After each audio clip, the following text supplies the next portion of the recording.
చూడండి, బియ్యం పిండితో నేను చెక్క అప్పాలు చేశాను.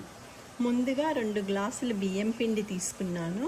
తర్వాత పచ్చిమిరపకాయలు, వెల్లుల్లిపాయి కసాబిసా దంచేసి ఈ బియ్యం పిండిలో వేసాను.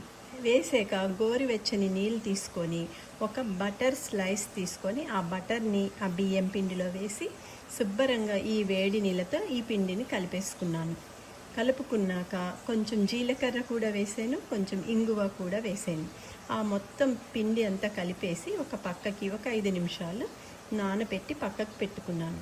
తరువాత చిన్న చిన్న చెక్కల్లాగా అప్పాలు చేసాను. ఈ బియ్యం పిండితో చేసిన అప్పాలు చాలా బాగుంటాయి. ఎందుకంటే ఇందులో నేను గార్లిక్, పచ్చిమిరపకాయ, జీలకర్ర వాడాను అండ్ కొంచెం ఇంగువ కూడా వాడానమాట. కానీ చాలా టేస్టీగా కమ్మగా భలే ఉన్నాయి. నోట్లో పెట్టుకుంటేనే కరనే. చూడండి, ఇప్పుడు నేను తిని చూపిస్తాను మీకు కరకర.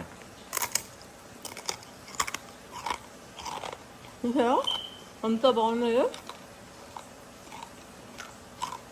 సో ఇది రెసిపీ మాట.